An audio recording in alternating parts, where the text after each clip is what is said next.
A industrialização brasileira, Getúlio Vargas, Juscelino Kubitschek.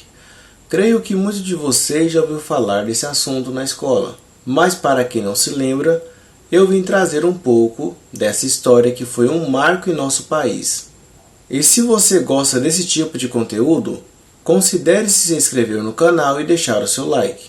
Me chamo Eric e sejam bem-vindos ao canal História, Negócios e Economia.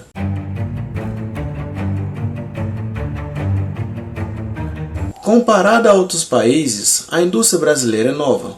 Começou a dar seus primeiros passos no período colonial. A industrialização teve seu início ainda no século XIX, por investidores autônomos estimulados pelo período monárquico. Mas para se solidificar e se estruturar, foi a partir de 1930, com as medidas políticas do governo de Getúlio Vargas e Juscelino Kubitschek. Hoje é considerado um dos países subdesenvolvidos mais industrializados do mundo e ocupa a 15ª colocação nesse ranking. A pergunta é: a industrialização foi boa? Depende dos olhos de quem vê. Os esforços do passado geraram bens de consumo, até mesmo tecnologia de ponta, mesmo trazendo facilidades e conforto como empresas alimentícias, têxteis, petroquímicas, metalúrgicas e automobilísticas, entre outros. Com a industrialização, aumentou os impactos ambientais e destruição de ecossistemas. Por sorte, já existem políticas públicas de combate e minimização desses impactos. No Brasil, as coisas nunca são fáceis. Durante o período colonial, era permitido uma pequena indústria para consumo interno, devido às distâncias entre metrópole e colônia, e eram principalmente as manufaturas têxteis e a de ferro. Isto até a segunda metade do século XVIII, quando em 1785 Portugal proibiu fábricas na colônia, por meio do Alvará de 5 de janeiro deste ano. O motivo foi evitar que os produtos da colônia criassem concorrência com os do reino. A única manufatura têxtil na colônia foi a de panos grossos de algodão, que serviam para vestir os escravos. A indústria de ferro não escapou da perseguição, de modo que só de saber fundir o metal já eram suspeitos de ideias perigosas e subversivas à coroa. Era um golpe de morte na indústria da colônia.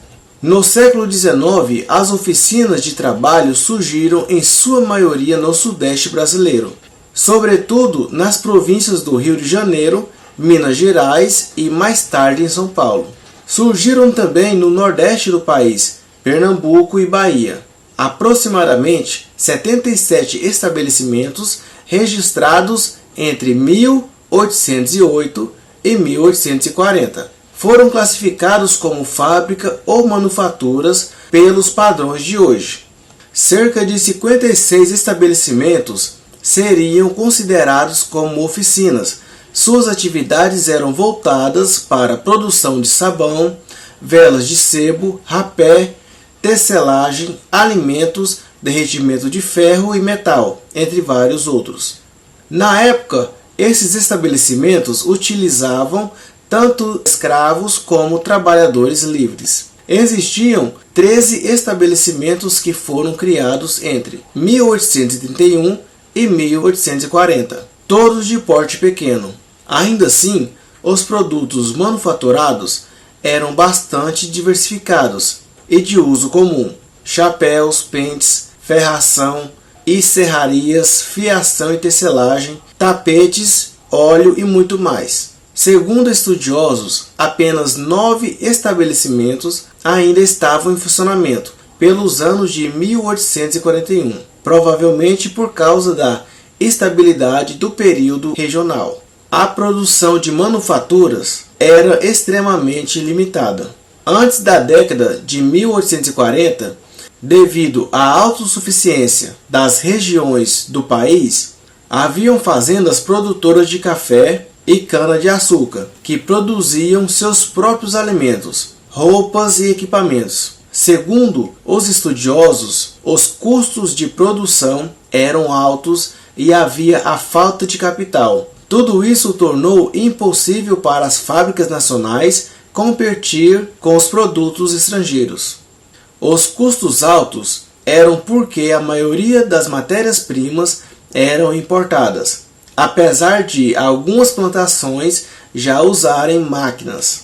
Os avanços da década de 1840 e 1860, a Lei da Tarifa de Alves Branco modificou esse quadro. A tarifa conseguiu aumentar as receitas de Estado e estimular o crescimento da indústria nacional. Um dos principais estabelecimentos criado nesse período foi a Ponta Diária, fábrica metalúrgica na cidade de Niterói, que também construía barcos a vapor. Já a indústria têxtil algodoeira do país surgiu no ano de 1826, em Pernambuco, mas não foi bem sucedida até 2 décadas mais tarde.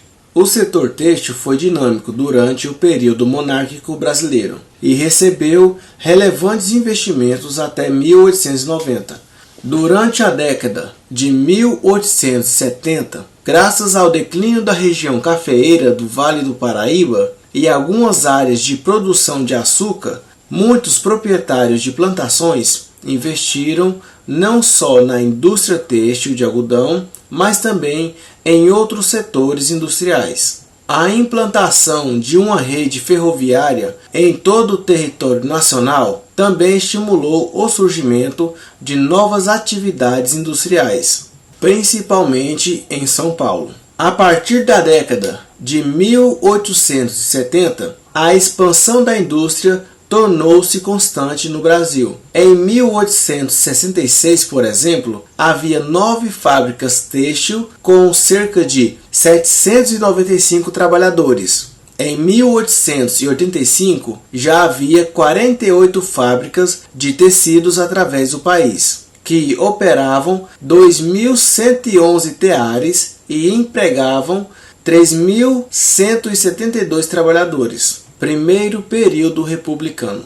A expansão industrial que os economistas Aníbal Villanova Vilela e Wilson Suzian, do Instituto de Planejamento Econômico Social, descreveram ser um primeiro surto industrial da República. Teria sido interrompida com as políticas de contenção a partir de 1898. Para eles, os principais surtos de industrialização antes de 1945 ocorreram no período de 1903, 1913, 1920, 1929 e 1933 a 1939. O primeiro e o segundo surto ocorreram com financiamentos oriundos dos lucros do café e da participação de estrangeiros. Tiveram interrupções coincidentes com as crises externas da Primeira Guerra Mundial e da crise da Bolsa de Nova York. Além dos fatores externos, internamente também houve a crise da agricultura no início da República, a seca no Nordeste e a Revolução Paulista em 1932, que impactavam negativamente no orçamento governamental, prejudicando o fluxo de investimentos. Décadas de 1930 a 1960. Até a primeira metade do século XX, o Brasil dependeu exclusivamente da economia agrícola. Os inícios da industrialização, tratados na sessão anterior, a crise do café em 1929, foram fatores importantes para o governo federal passasse a promover a integração dos arquipélagos naturais. A estrutura da indústria no Brasil cresceu da década de 1930. O governo Getúlio Vargas encarregou-se dessa tarefa, instalando um sistema de transporte que ligasse os estados brasileiros,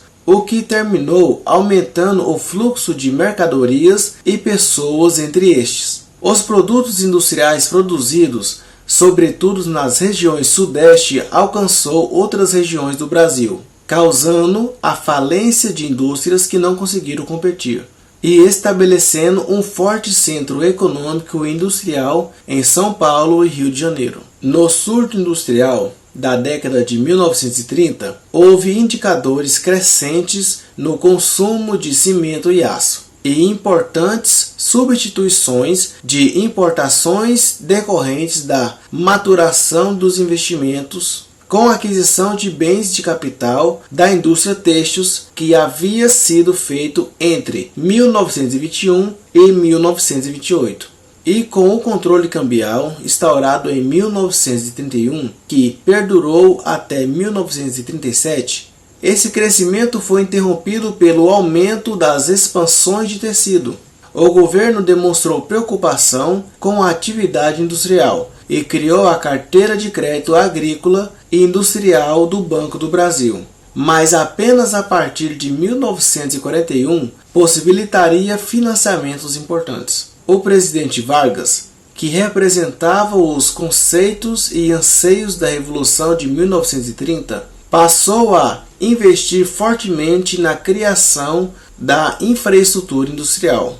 Indústria de base de energia, criou diversas companhias e instituições decisivas para a industrialização, como o Conselho Nacional do Petróleo, em 1938. A Companhia Siderúrgica Nacional, em 1941, energia elétrica para as indústrias e para a população. A Companhia do Vale do Rio Doce, em 1943, exploração do minério de ferro, e a Companhia Hidrelétrica São Francisco, em 1945. Foram as primeiras grandes empresas industriais do país. Somadas a estas, a criação da Petrobras em 1953. Tudo isso contribuiu para o aceleramento do crescimento industrial. O governo Vargas também criou leis trabalhistas que satisfizessem os trabalhadores e que terminariam preparando o país para a organização no crescimento das indústrias, como foi o caso da consolidação das leis trabalhistas. Depois de Vargas, o governo de Juscelino Kubitschek, de 1956 a 1961, também trouxe projetos governamentais em relação ao crescimento industrial, que ganhou maior dimensão com a criação de medidas alfandegárias, proporcionando assim a vinda de empresas internacionais para o Brasil. O governo Kubitschek concentrou atenções em investimentos na área de energia e de transportes, década de 1970 em diante. Nas décadas de 1970, 80 e 90, a indústria no Brasil continuou a crescer.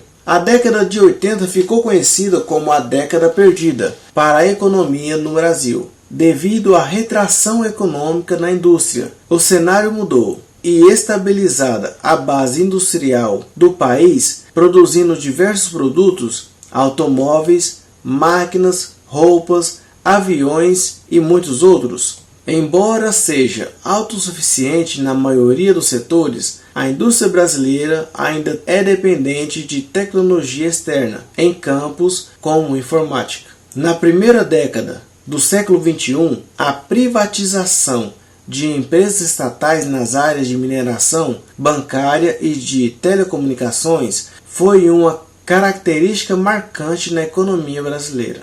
Enquanto certas regiões são densamente industrializadas, enquanto outras são totalmente desprovidas dessas atividades econômicas. Mesmo ocupando o 15º lugar do ranking dos países subdesenvolvidos mais industrializados do mundo, o Brasil vem ocupando um lugar de destaque no cenário econômico industrial internacional. Obrigado por chegar até aqui, por hoje é só e até o próximo vídeo.